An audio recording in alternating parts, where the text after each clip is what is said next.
আমি দেখেছি কালীর ছাপ, আমি তখনই আপনাকে বলার চেষ্টা করেছিলাম, কিন্তু বলে উঠতে পারিনি।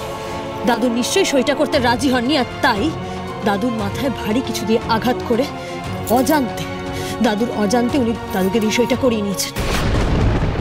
বাহ বাহ বাহ বাহ বাহ, এ তো দেখছি একেবারে ঝোপ বুঝে কম মারছো তুমি। হ্যাঁ, মিসদার কাঁধে বন্দুক রেখে সমস্ত দোষ ঝেড়ে ফেলতে চাইছো, তাই তো? আপনার অসুবিধাটা কি হচ্ছে সেটা তো আমি বুঝতে পারছি না পিসমশাই। আপনি বারবার আমাকে দোষী সাব্যস্ত করার কেন চেষ্টা করছেন? কি স্বার্থ আছে আপনার? আমার আবার কি স্বার্থ আছে? আমি তো এই সাইলেন্স, এই ভুল ইংরেজি বললাম, সাইলেন্ট দর্শক মাত্র। ঋদ্ধিমান বাবু, যা হচ্ছে এটা সম্পূর্ণ একটা চক্রান্ত। এটা উনি করিয়েছেন। ওনার জন্যই দাদু অসুস্থ হয়েছে, ওনার জন্য। তোমাদের নিজেদের মধ্যে ঝগড়াঝাটি ঝামেলা সব বাইরে গিয়ে বাইরে বাইরে। আমি এই বাড়িতে শান্তি চাই। কি বলছেন দেখি আপনি এইভাবে আমাদের বাড়ি থেকে আমাদেরকে বের করে দিতে পারেন না। এটা তোমাদের নয়, এই বাড়ির মালিক এখন আমি, দেবাংশু সিংহ রায়। অফিসার, ঘাড় ধাক্কা দিয়ে বার করে দিন সবাইকে।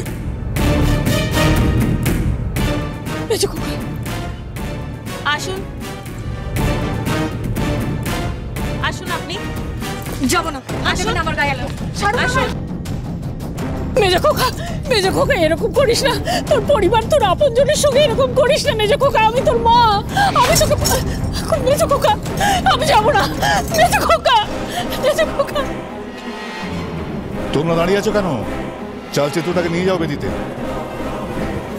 আজ থেকে সিংহরায় বাড়িতে আর জগদ্ধাত্রী পুজো নয়, এই বাড়ির এখন একজন বিধাতা, একজনই ভগবান, দেবাংশু সিংহ রায়।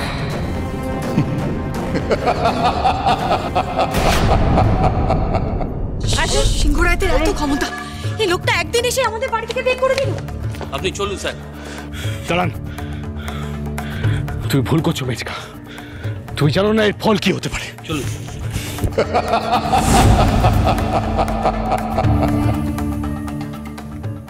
দেখেছো তো বাবা,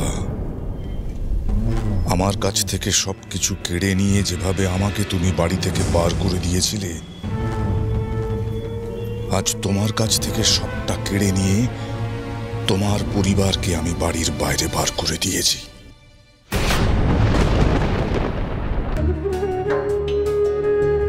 এ কি সর্বনাশ দেখছি আমি! যে বাড়িতে মায়ের আরাধনা হতো এত বছর ধরে, সেখানে একই অনার সৃষ্টি। মা এ অন্যায় কিছুতেই মেনে নেবেন না। মা জগদ্ধাত্রী আর আমাদের কত পরীক্ষা নেবেন। প্রথমে তোদের বাবার এই অবস্থা হলো, তারপর আমারই সন্তান যাকে আমি 10 মাস পেটে ধরেছি, সে আমাদের সবাইকে ঘাড় ধাক্কা দিয়ে বাড়ি থেকে বার করে দিল। আমার নিজের সন্তান আমাদের সবচেয়ে বড় শত্রু হয়ে উঠল।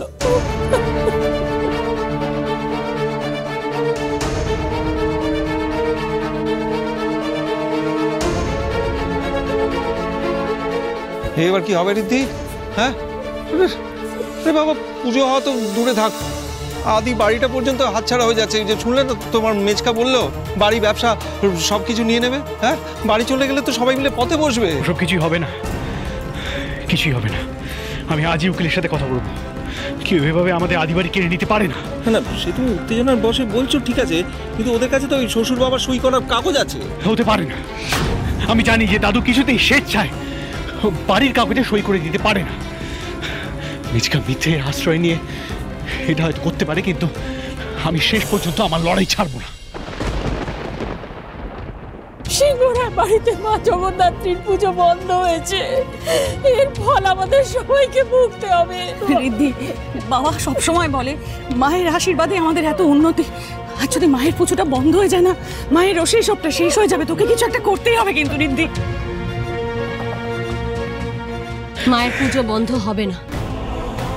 উনি চাইলে এই পুজো বন্ধ করতে পারেন না, আমরা পুজো বন্ধ করব না।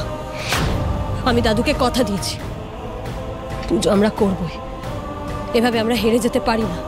আর মা সবটা দেখছেন, উনি বিনা দোষে আমাদের শাস্তি দেবেন না। আমরা আগে পুজো করে মাকে তুষ্ট করব, তারপর সমস্ত অন্যায়ের প্রতিকার মা নিজের হাতেই করবে। কি মুশকিল, বাড়িটা হাতছাড়া হয়ে গেলে পুজোটা করবে কোথায়? যেখানে সম্ভব হবে সেখানেই করব। ঠাম্মি, এই আদি বাড়িতে না হোক অন্য কোথাও করব। সবাই মিলে একসাথে সিংহরায় বাড়ির প্রত্যেকে একসাথে পুজো করাটাই তো আসল। তা কি করে হবে করি? এখানে এই ভিটে ছাড়া আমরা পুজো করব কি করে? এই ভিটেতে আমাদের পূর্বপুরুষ জগদ্ধাত্রী মাকে স্বপ্নে পেয়ে 101 বছর আগে এখানে প্রতিষ্ঠা করেছিলেন। পুজো করার একটা উপায় আছে মা। ঠাকুরমশাই, কি উপায়? যা ঘটেছে সবটাই আমি দেখেছি, তাই ছুটে এলাম এটা বলতে। একটা জায়গা কিন্তু আছে যেখানে পুজোটা হতে পারে। কোথায় ঠাকুরমশাই? আসুন আমার সাথে।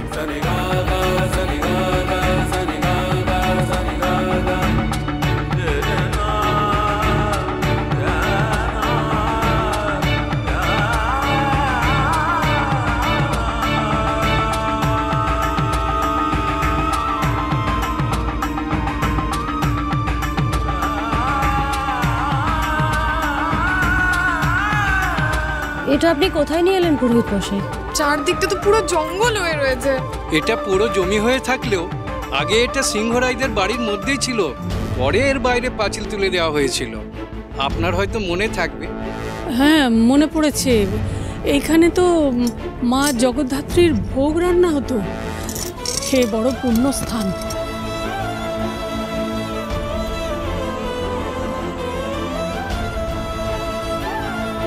এখন তো এখানে পুরো জঙ্গল হয়ে আছে, এখানে পুজো করা তো অসম্ভব। এখানে পুজো করা অসম্ভব। আমি look at this place, this is a barren piece of land. এখানে মানুষ কি করে থাকবে? আমরা কোথায় থাকবো? এখানে পুজো কি করে হবে? অসম্ভব। সব সম্ভব। আমরা যদি একসাথে থাকি, আমরা যদি সবাই একসাথে চাই, তাহলে যে কোনো জায়গায় এই পুজোটা করা সম্ভব। ঋদ্ধিমান বাবু, এই আপনার এই অ্যাটিটিউডটা, এটা ইরিটেটিং, জানেন তো? আপনি কিছু না জেনে বুঝে সবসময় ঝাঁপিয়ে পড়েন। কি করে হবে সেটা একবারও ভাবেন না। আপনি এবার বন্ধ করুন এসব। রাগারাগি করিস না ঋদ্ধি, একটু শান্ত হ না। শান্ত তুমি ওনাকে হতে বলো। কি করে এরকম একটা কথা দেখেছি? এরকম একটা ধুলোর মধ্যে আমরা পুজো করবো? এখানে মানুষ থাকবে, এখানে পুজো হবে? আর এইসব না হয় মেনেই নিলাম। এইটুকু সময়ের মধ্যে প্রতিমা কোথা থেকে আসবে বলুন? তার ব্যবস্থা কোথা থেকে হবে? সব ব্যবস্থা হবে। আসলে বোন, কি জানেন তো, এটা সিংহরায় বাড়ির পুজো। এখানে ওই সরায় কুলে পটে এঁকে পুজো হয় না। প্রত্যেক বছর একটা জায়গা থেকে বায়না দেওয়া হয়, আর সেখান থেকে প্রতিমা এনে প্রতিমা পুজো হয়। আপনি না জেনে শুনে একটা কথা বলে দেন, কি করে সেটা হবে সেটা একবার ভেবে দেখেন না। ভেবে দেখেছেন সেটা? হ্যাঁ, দেখেছি। সব দিকটা ভেবেই আমি কথাটা বলেছি ঋদ্ধিমান বাবু। প্রত্যেক বছর যেভাবে জগদ্ধাত্রী পুজো হয় সিংহরায় বাড়িতে, এবারও সেইভাবেই হবে। স্থান পরিবর্তন হলেও মায়ের পুজোর আয়োজনে কোনো ত্রুটি হবে না। আমি বলছি হবে না। আমিও আপনাকে প্রমাণ করে দেব। আমি সিংহরায় বাড়ির বড় বউ খড়ি সিংহরায় বলছি। আমি আমার পরিবারের জন্য, আমি আমার পরিবারের মঙ্গলের জন্য, এই পরিবারের শিক্ষা সংস্কৃতি সবকিছু রক্ষা করার জন্য যা যা করা দরকার সবটা করব। দারুণ হয়েছে, অসাধারণ অসাধারণ। কিন্তু একটা কথা জিজ্ঞেস করি ম্যাজিশিয়ান বৌমা, প্রতিমাটা কোত্থেকে আসবে? আমি আপনাকে বলছি, কাল ভোরের মধ্যেই মণ্ডপ, প্রতিমা আমি সবকিছু নিজে তৈরি করব।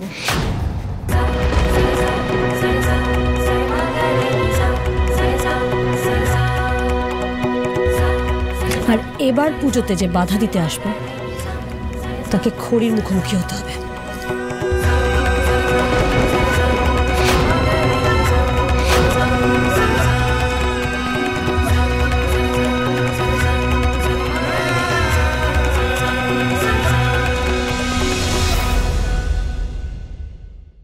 গরম দুধ এনেছি, এটা খেয়ে নিন।